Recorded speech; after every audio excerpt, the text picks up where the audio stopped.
Yeah, we're in progress. Got So it. push push the button, and we're gonna start right away. Whoops, hold on. Can't do that because you're not getting audio. Share, advanced, stereo.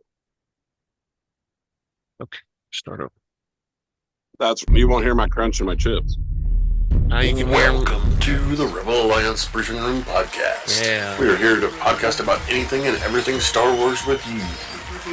Please visit our website where you can play current and past episodes. That's https://RABR.KyleJohansson.us. That's Down there. RABR. Hopefully. KaileJohansen.us. On the left-hand side is a navigation menu. You can use this to learn how to load the Rebel Alliance Briefing Room podcast on your Android or Apple phone and tablet. And we have direct links to our podcast on Apple and Google Podcasts. Please participate by connecting to our social media, answering questions of the week, or submitting feedback directly from the site. Again, all of these are available at the Rebel Alliance Briefing Room website at RABR.KaileJohansen.us. And now, it's time to talk Star Wars. Yay. I am Kyle John Johansson, and this is Andrew Scott Sutton. Say hello. Super duper. Hello. We got Rick. Still haven't fixed that, so Rick's on there yet, but okay, over here. Hello. I'm still a guest. I'll get it fixed eventually. What I'll do is redo it. Oh, look, now Chrome wants me to reboot because they got a new update. Great, thank you. So yeah, we've been having all kinds of fun troubles starting like I'm unprepared, unlike usual. But today we'll be reviewing Star Wars: The Bad Batch season 3 premiere of 3 episodes in a row. 3 in a row. 3-peat. 3-peat, yeah. Which I don't know. That's more of a Chiefs reference than anything, isn't it? That's all right. Go Chiefs. Go Chiefs. Yeah, that's happened since. A lot happened. So I don't really have any official news, but I'm gonna say a couple things in the news. I sent you guys a link. There's a announcement that the Acolyte's going to be premiering on June 5th, I think it said. Yep, I think that's right. Acolyte, which is the new show that's supposed to be pre all of our movies. It's supposed to be like 500 or more years before all of the movies that have been out so far. And it's supposed to be a Sith Acolyte. Acolyte's what they call apprentice for the Sith. So anyway, there's that. And we've got some rumors about other shows too. We know that it's probably not going to happen for Mandalorian coming out this year. Probably going to come out next year. It'll probably take Bad Batch's spot, would be my guess. Bad Batch is in the spring. I would say Mandalorian comes out in the spring. That'd be my guess. And then there's a couple more shows that are coming out. I think the one with the short cartoons, the Visions, we should be getting another one of those. Also, I wanted you guys to notice that Bad Batch normally has 16 episodes per season. This season they have 15, and maybe that's why they gave us 3 instead of 2 this first go around. But so we've got that, and anything else you can think of, Rick? Have you found anything out there? Not really. Ahsoka, kind of, the season 2 has kind of just been whispered about, but not really anything concrete or finite. So I'm hoping that Mando will come back before the end of the year. But yeah, I think we're stuck with what we've got. It's going to be a lean year, I think. Yeah, I think we'll have. So if we include the Bad Batch, I think we'll maybe have 3 to 4 shows. A couple of them are repeats of what we've seen, but Acolyte's new. Yep. And that one kids one's supposed to have another season 2. They've had that one's been pretty popular with kids, I guess, because they're on like season 2, maybe 3 now. It's I guess it's simpler to produce those. I guess they're not as scripted. Let's say ties into everything. Well, they're short. But those only like 12 to 15 minutes. Yeah, they're really short. Aren't those the short ones? Some of them are, yeah. They'll tide you over. They'll tide you over in the winter months. Yep. All right. So that was it. The news. And we have a new feature this year that we're gonna. I can't guarantee that I'll be able to keep it up because it costs me a lot of money. But we're gonna unbox some Star Wars Funko Pops. I don't know. We've always talked about these things, and you've seen them in my back wall here. I've got a ton of them, and I keep getting them. And actually, I made a mistake when I was hanging the shelves, and I hung the top row too high, which I've calculated if I lower it about 6 inches, I can get another row of Funko Pops across the back wall. So you can't see. Well, you can. That's 1, 2, 3, 4. I've got 4 rows right now. I'm planning on putting a 5th row because right now, with all the ones that I've unboxed for these videos, I'm full. There's no space left on any of the shelves, except for I do have a shelf. What? Drop everything down to the wainscot, and then move everything out, and you got room for like 2 or 3 more shelves. Well, I could do that, but I'm not going to drop it below the wainscot.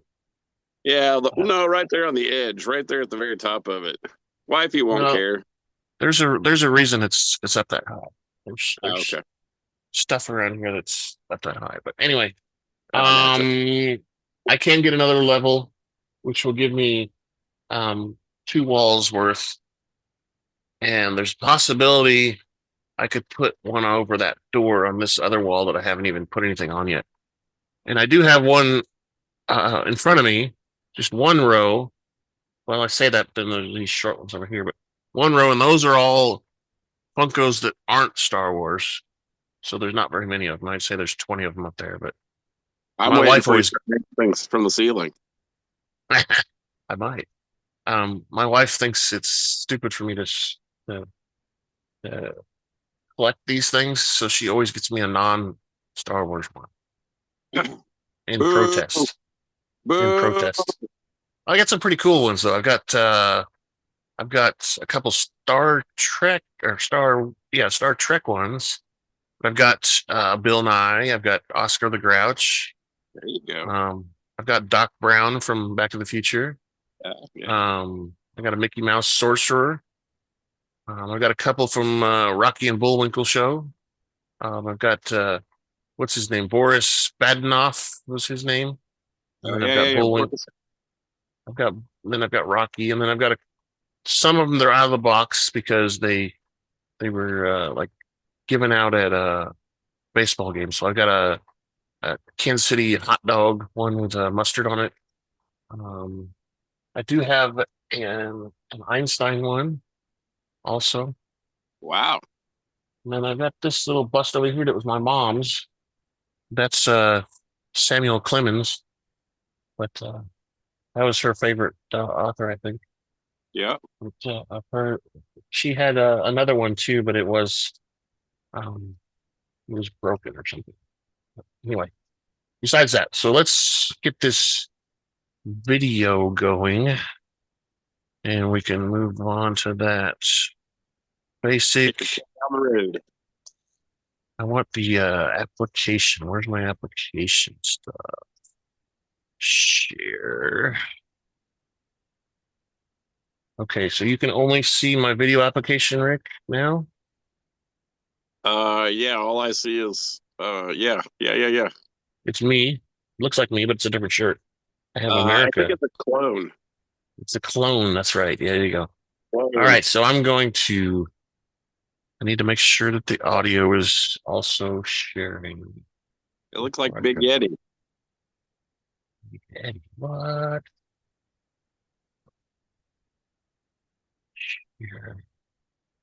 Share sound. That's okay. Okay, perfect. All right, let me play. I rewind it a little bit. Play. Tell me if you can hear it when it plays.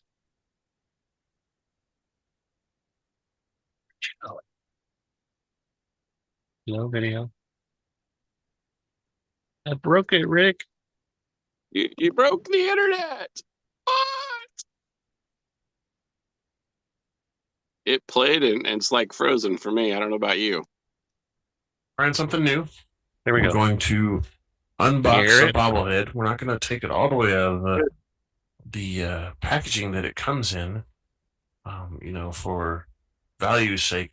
But I have a box here on the table. We'll see it in just a second. And I'm going to open it up, and we're going to pretend like it's super exciting. All right? Here we go. Super exciting. Wow, an Amazon box! We're here. It's We've a got box! the unboxing starting From Amazon, too! Yeah, I was always introduce my scary tool. This is my letter opener. Not very sharp. Doesn't really hurt. I've stabbed myself back that once and cut myself. But the box would Let disagree. me open these up. Hopefully, these will be a better openings in the future, because I've had to re-record these a couple times, so they are. But let's go. Let's go. Open. Case it nice and it's bleeding. There. Put this side in. Look at all this. Oh yeah, that's a good. Yeah. Set our knife down for hurt ourselves. Oh, Star Wars. Oh, look at Wars. that. Oh, what is? Oh, I can't tell. Oh, it's Star Wars Ahsoka 688. All right, yeah. Pay attention to those numbers, because the group, the series it's in, they all go together. They go 687, 88, 89, and so on. So look, I don't know who is that. That's the guy with a beard. Who could that be? It's Balin's goal. Oh no, it's Balin's goal. All right, 88 there. Got his lightsaber. Skull. On the front. Oh, look at that. Look at that. That's awesome. A nice box too. Nice and solid. 688. Again to the back. There's the top. He's peeking at you. He's looking at me. Stop looking at me. That's the unboxing. Look at that. Another empty. That was it. Okay, so let me stop sharing that. I gotta turn the audio back on so Rick can hear me play weird noises. Excuse me. There we go. So what did you think about that, Rick? That was that was pretty cool. Almost professional looking, wasn't it? Did you get consent from the box before you poked it? No, I did not. I was unlawful consenting the box. That's fun. All right, just a second. In preparation, I'm gonna open up the second one. Future it's gonna play. I hope not. Yep, it's playing. Stop. Okay. Had to throw in the Vikings, Skull. Skull, yeah. I mean, he seems like he's a Viking, doesn't he? He's all rough and stuff. Kind of. All right, so that was an unboxing of one of the characters in Ahsoka. And like I said, I promised that we'll have more. I just can't promise how many more because they're like $15, $20, $30. I think one of them I got just recently was $25.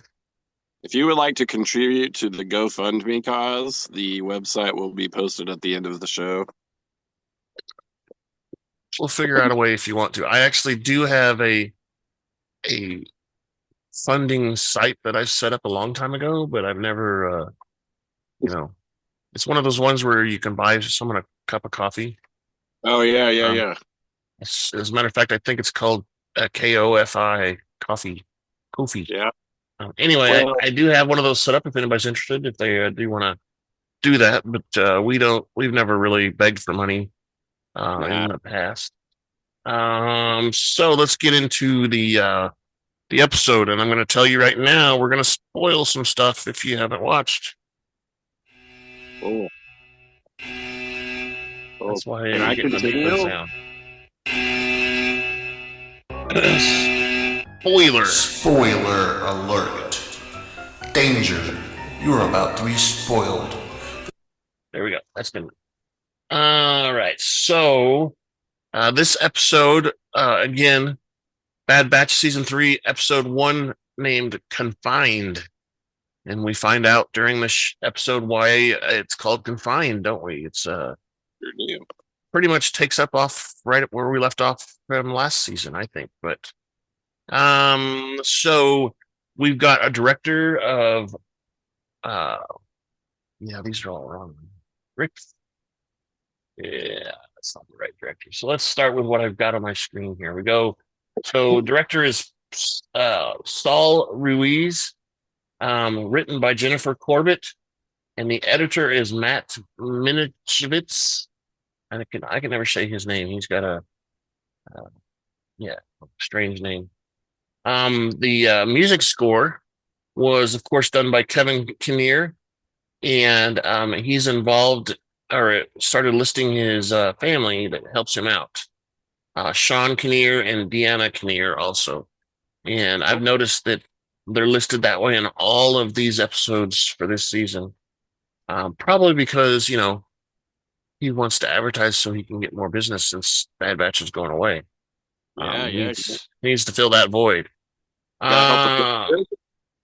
Right. And okay, so all of the clone troopers we see, and the Bad Batch, and the voice of Batcher, which we'll find out is a some sort of dog type crazy monster thingy, big Rottweiler maybe. I don't know what those things are, but he's something like that. And he doesn't really talk, but he makes noises. So good job, D. Bradley Williams or Baker on doing that. Obviously Crosshair was there. We've got next person would be Michelle Yang as Omegea. Omegea. It looks like D. Bradley Baker did a Stormtrooper voice too. We have Jimmi Simmons, who did Dr. Royce, Hemlock, and another Stormtrooper. Keisha Castle-Hughes does Emerie Karr, Dr. Karr, the lady with the glasses that almost looks like the glasses Tech has. Omega's sister. Tad. Okay, yeah, sister. They're all brothers and sisters. That's how she tries to persuade her, is to convince her the family.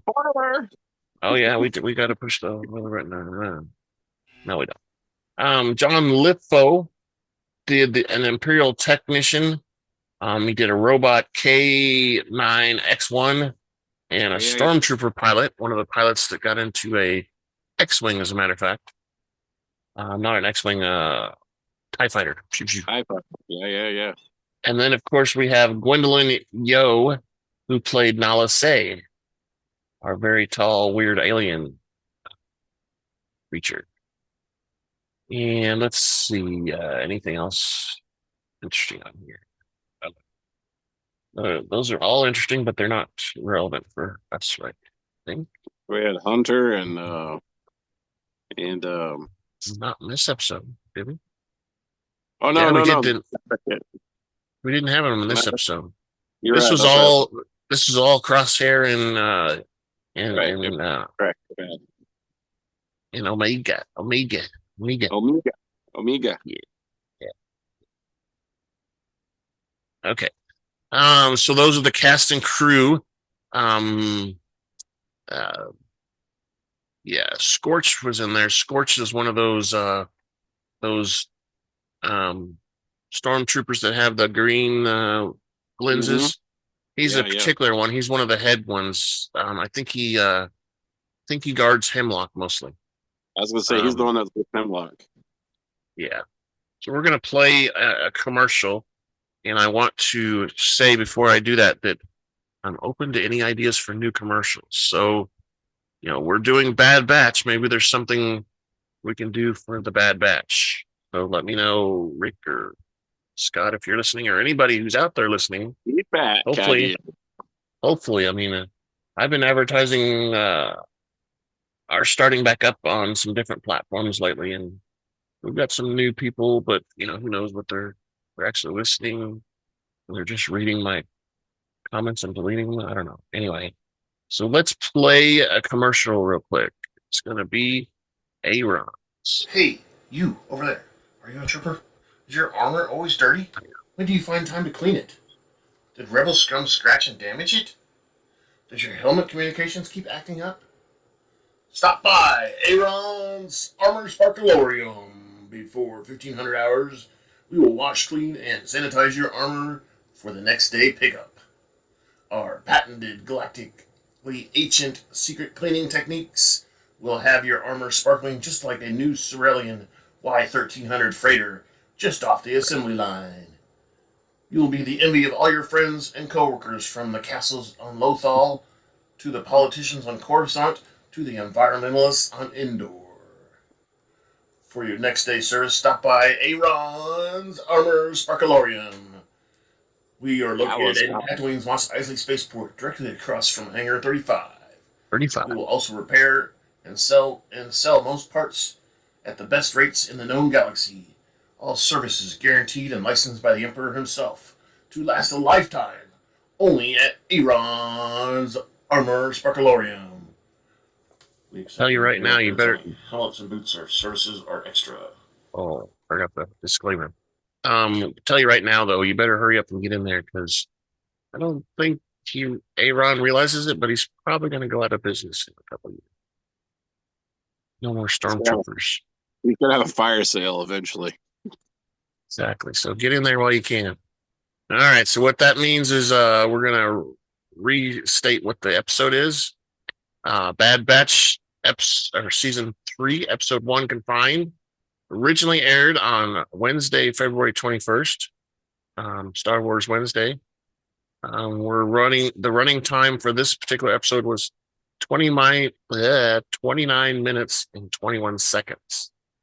And we're still playing in the timeline of 18 to 19 before the Battle of Yavin, which I always say before the Battle of Yavin is when the first Death Star blew up. Because the Battle of Yavin is when that happened. Anyway, that means it's time to grab your favorite beverage, pull up a chair, and join us in the Rebel Alliance briefing room. Yay. Yay. All right. So we get started with our episode. Enough with the cheering already. Jeez, go back to your phones.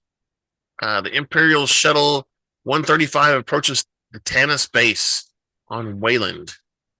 And that's, we've learned from the previous episode, that's the location where the Empire is continuing the cloning that was going on the place where Omegea and everybody originated from.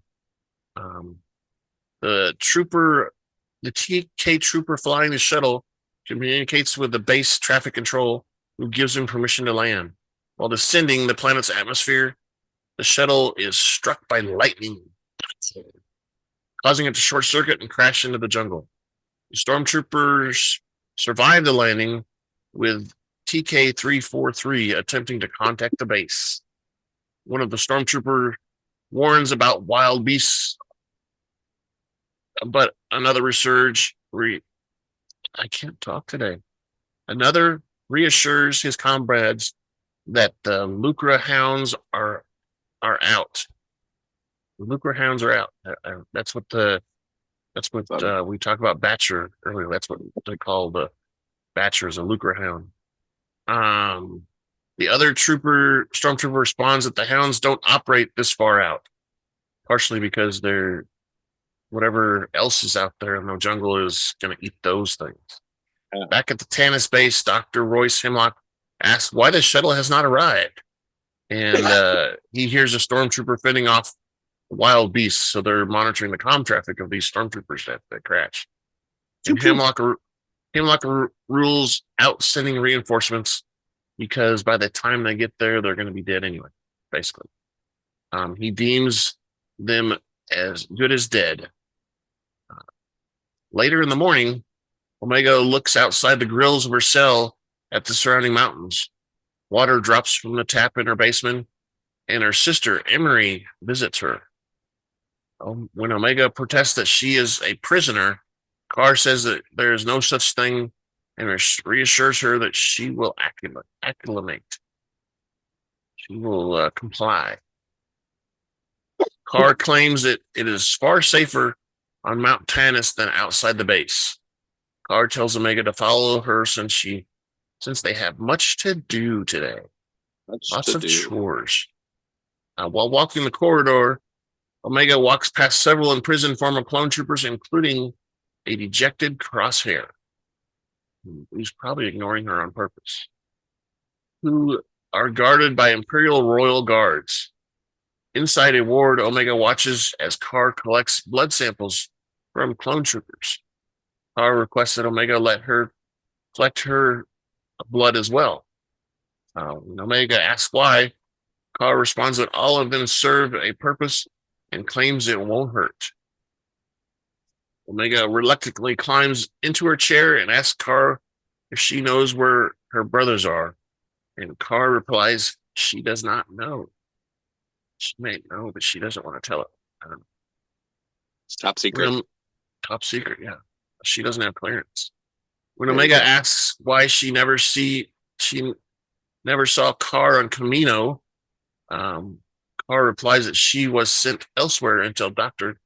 Hemlock took her under her wing. She explains that Hemlock saw potential in her, much like Nala Se saw potential in Omegea. Omegea says she never knew that she had a sister and is relieved she is not alone. She's got more than one girl to talk to, I guess. Oh, power. Talk about periods and stuff. After Karr collects the blood sample, so to speak, she sends Omegea with the test tubes containing the blood samples to Nala Se in the laboratory. On the way to the lab, Omegea walks past an RA7 protocol droid. Outside the lab, the two Imperial royal guards let her in. She steps in a secondary chamber where she is scanned by a scanner system. I guess making sure she doesn't have any weapons, huh?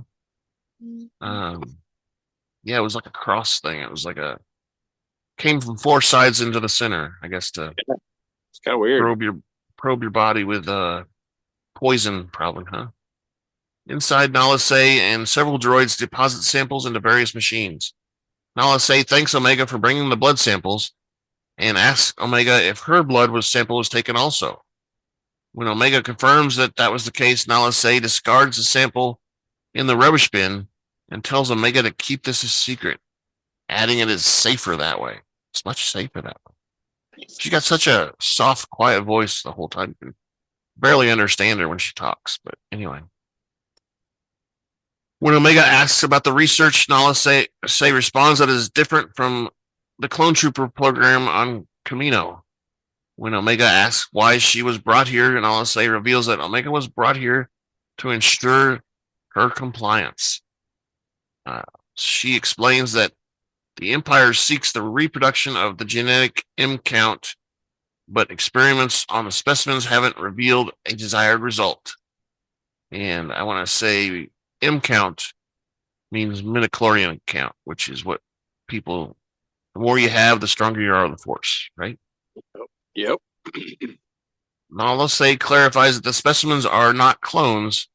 The two are soon joined by Dr. Hemlock and an Imperial guard. Hemlock expresses hope that Omega's presence will strengthen her work. Yeah. Get her to get to work and do it already. Yeah. Hemlock asks Nala Se to accompany her, for her to accompany him to the vault. Nala Se tells Omegea to stay behind and complete her tasks. One of the scanner matches a sample, and the vault is heavily guarded by several armed Imperial guards and a secondary red scanner system. That we're talking about the vault where they're taking Nala Se. Okay. Yeah. Omegea serves biscuits to the Lorca hounds who are kept inside pens. The sentry droid K9X1 presses a button on a panel which activates a Lorca hound outside. Omega secretly attends to her pet Lorca Batcher, who somehow they've turned into a cute little doggy or something, who refuses to eat biscuits. He's not feeling very good for some reason. Omega shares some of her food, which, people food is always better than dog food, right? Exactly. Badger is willing to eat it. Omega promises to bring more the following day. Omega exits the pens and walks through the corridors, which lead to several cells where the clone troopers are held. Taking advantage of the absence of sentries, Omega visits Crosshair in his cell. Crosshair warns her not to escape since he's tried many times before. When Omega suggests that she can trust Emerie, Crosshair counters that not every clone is their ally. When Crosshair remarks that she is too trusting, Omega remarks that he doesn't trust enough, and Crosshair warns her to leave for her safety. Omega resolves to find a way to escape Mount Tannis. Back in her cell, Omega scratches a new line on the wall that's towards the window, it looks like. And then she kind of dusts it off to make it look pretty. After packing some food away, she holds her Tuca doll while gazing at the moon. And you don't realize that she's collecting the hay from the Lorca pins, and she actually made that doll from the hay, if you look at it closely. Because she didn't have one before that. If you notice, it was just then at that time she pulled it out of her case. It was the first time we saw it. Then she places it back inside of her case, and as routine, Emerie Karr visits Omega and escorts her to the cell. This is the next day, I would assume. Walking through the corridor, she sees Crosshair and other clones again, being escorted by troopers. As before, Karr collects the blood, but Nalase secretly disposes of the sample again. Later at the Lorca kennels, she discovers Batcher is nursing it looks like a pretty big wound on his arm. Omega reports this to the K9X1, who explains that LH201, which is Batcher's designation, sustains injuries while out on patrol last night. If her wounds do not heal, he explains she will be terminated. That's sad. Omega gets sad. When Omega asks him to treat her, the droid responds that he is not a medical droid, is not programmed to treat wounds. Badger whimpers in pain. Omega borrows a cleansing tool from the first aid kit and convinces Batcher to let her treat her. Looks like she found that tool had some of that Bacta stuff on it. She scrubs that on there pretty good. Good stuff. Suddenly a couple days later, he's all better. At least we'll see. Omega later recounts the incident to Crosshair when she's visiting him again. And she's not supposed to. Omega talks about stealing a med pack to treat Batcher. Crosshair tells her to stop wasting time on lost causes. If she wants to escape, she needs to focus on that. Omega refuses to abandon Crosshair, but replies that if he had the opportunity to escape, he would not think twice about abandoning her. So he would leave without her, which is probably true. But maybe not. Maybe not so much. She's just trying to get him to leave him there because he's gonna die anyway or something stupid, right? Just trying to motivate him. Omega says Crosshair is her brother, and she disagrees. Omega refuses to abandon Crosshair. Before leaving, he tells her not to risk anything for her because he belongs here. So he thinks he's done a lot of bad things and needs to be in jail. Yeah, probably true. Probably true. He did a lot of bad things for the Empire. He did. Later in the day, Omega is subject to a surprise inspection by Imperial commandos who rummage through her belongings. Omega tries to hide her Toka doll, but Karr explains that this is standard procedure. One of the commando snatches up her Tokadol from her hand, and Karr reminds Omega that they are not allowed personal items and says she will dispose of it. She then ushers Omega away for her work duties. Meanwhile, Nala Se reports progress to Dr. Hemlock, who is displeased that the M count is severely diminishing in progress. He warns that if they do not match the M count of the specimen, it will be deemed a failure. He warns that failure will lead him to revisit privileges afforded to Omega. So he's going to torture Omega or something. Hemlock warns her about consequences of delaying progress. Nala Se claims loyalty to science, but the doctor warns that the Emperor is not as patient as he is. That dang Emperor is never as patient, is he? Wasn't that one of the lines in one of the movies too? Yeah, I think so. It was when the Death Star was being built. Yeah, it was what's his name? The Grand Moff that was on the Death Star. It was it. We saw him mostly talk about it in golly, that movie that everybody died in, right? Oh, Rogue One. That's it. That one. I was thinking Darth Vader on like one of the Star Destroyer's decks or something on the bridge. He says that. I think he says that at one time. The Emperor is not as patient as I am, or something.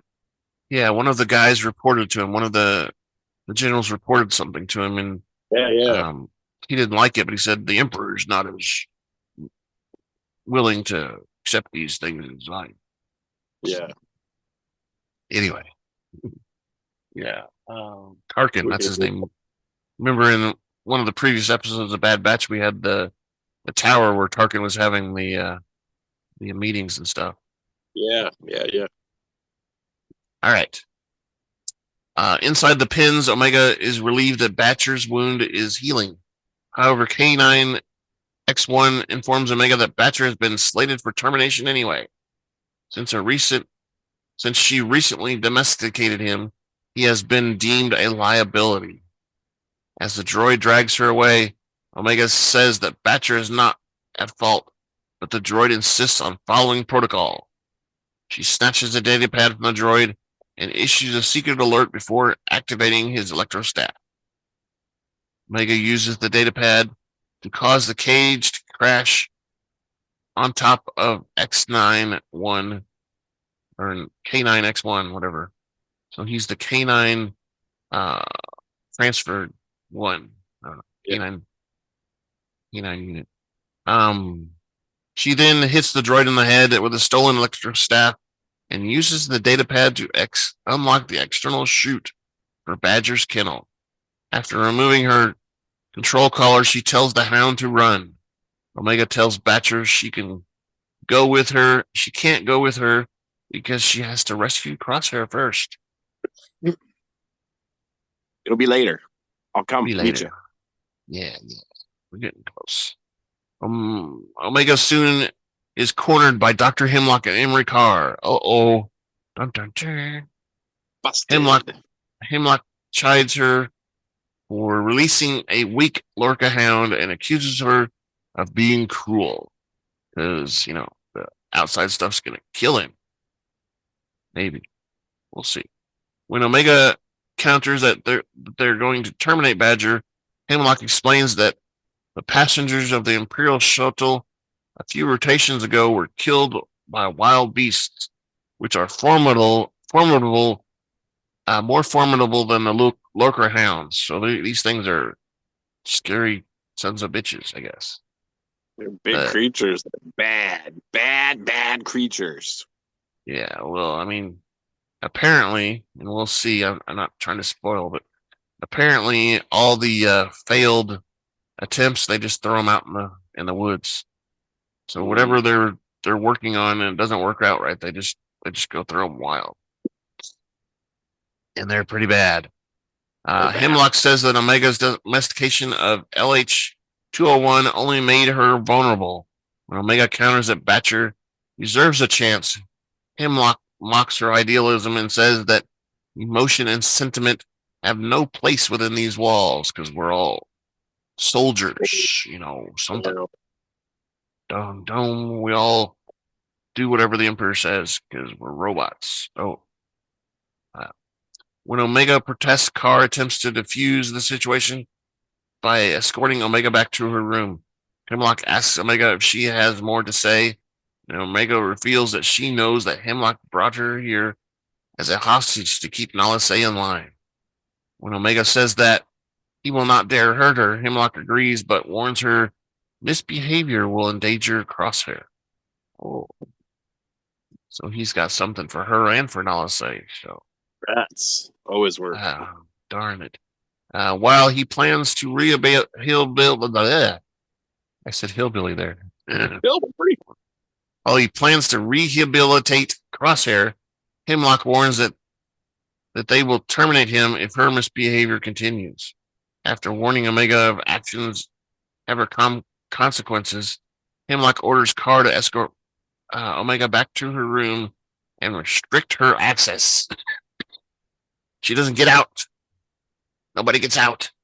I was going to say, what access does she have? She's like in a cage when she's not working, and she's with the Lurka Hounds. That's part of her job. She has no access, except to Nalase's lab, but she doesn't have direct access. She has to be escorted there, right? Yeah. Omega sits cross-legged inside her cell and sulks. Karr attempts to speak to her, but she tells her to go away. As a reconciliatory gesture, Karr returns her Toka doll. Omega hears Batcher howling in the distance. Batcher rummages through the wreckage of the crash of the Imperial shuttle. Then we see credits. I can't do the credits very well, but we see credits, and that's it. Episode over. Dun, dun. Dun, dun, dun. So, what we want to do is we want to get all of your feedback. That's right, feedback. We want all of your feedback, and there's many ways you can do that. Anything about this episode or any future episodes, send an email to feedback@kylejohansson.us. There should be probably a link down below, and there'll be a feedback link on the website on the left-hand side, like we keep saying it's on that side. We keep saying in the beginning and the end here. We have a Twitter account where you can send us it's X now. Never mind. It's Twitter, X, whatever you want to call it. @super_duper_pod. Send us a message, comments, whatever you want there. We are on Blue Sky, which has been pretty good to us so far. And that is @Rebel Alliance Briefing Room, all one word. And we'll have some videos up on YouTube later. You can comment on those videos. All of these audio podcasts are videos. And now you can you can hear the audio versions and the video versions on YouTube. They're now consolidating that stuff. Before you had to go to Google Podcasts or whatever to listen to them. Now you can go to our YouTube channel and see both. Or hear and see both, let's say. Okay. Well, Rick, what do you have? Any comments about the episode that we just watched? It was good. It was a great introduction into season 3. I thought it was pretty good. I could tell exactly where they're leading to, though.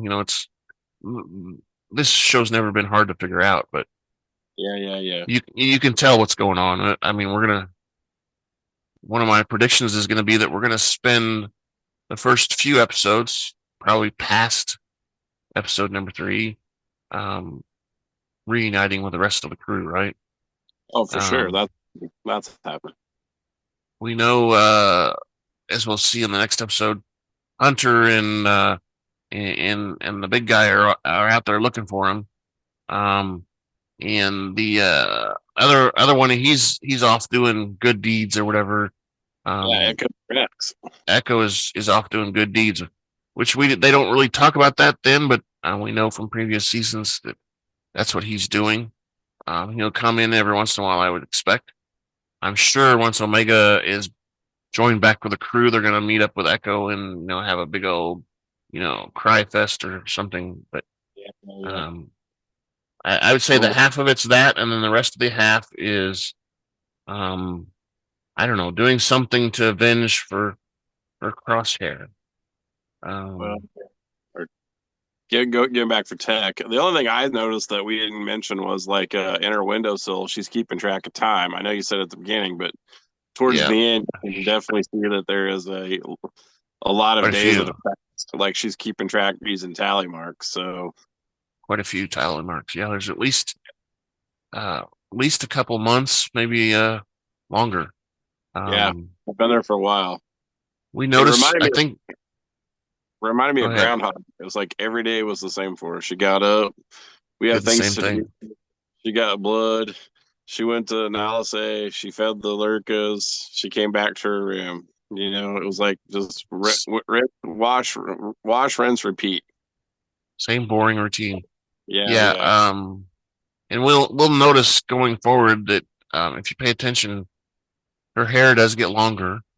She starts putting it up in a ponytail a little bit. Which she did in previous seasons too, but this is it's a little rattier, I would say, going forward. We kind of saw that at the end of the episode. Her hair was getting a little bit longer. So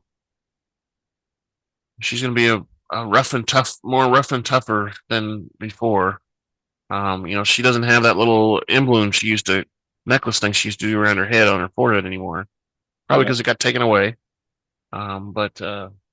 Personal item. Yeah, it's a personal item. But that's same with me. That's all I see.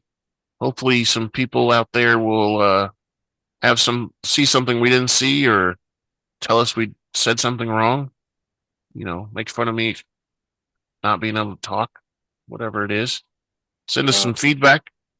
And if you don't have anything else, Rick, I'm going to push the Omegea. You don't have anything else? I'm going to push the outro button and get ready for the next episode. Sounds good, man. Thank you for listening to the Rebel Alliance Briefing Room podcast. Please visit our website where you can play current and past episodes.